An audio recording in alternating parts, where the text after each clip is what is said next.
Plants respond to the environment in very complex ways. Physiological traits are among the fastest to respond, usually much earlier than morphological differences can be detected. This high-resolution functional phenotyping method makes it possible to quantify the plant's environment interactions continuously and undestructively under many treatments. This system can be used for real-time measurements of a wide range of physiological traits on many plants simultaneously without any image analysis, while controlling the conditions for each plant in the array. Here we demonstrate the most detailed protocol. However, we recommend that first-time users begin with the simplified protocol, which makes it easier to become acquainted with the most important experimental procedures, hardware and software.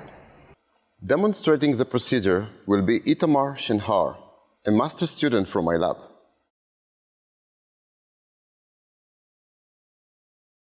Begin by inserting the soil filter into the pot. Spread the nylon mesh on top of the whole pot and place the net holder on top of the net. Then slowly push the net holder halfway down the inside of the whole pot, making sure that the net remains uniformly spread as it is pushed down between the two pots. Insert the fiberglass stick between the two pots and push it all the way down to the bottom of the whole pot, making sure that it is on the outer side of the net and does not push the net. Before pushing the net holder all the way down, push the net down by hand from inside the pot and adjust it so that it is spread uniformly and tightly over the bottom, which will ensure proper drainage. Slide the gasket ring from the bottom of the pot setup a third of the way up the slide of the pot.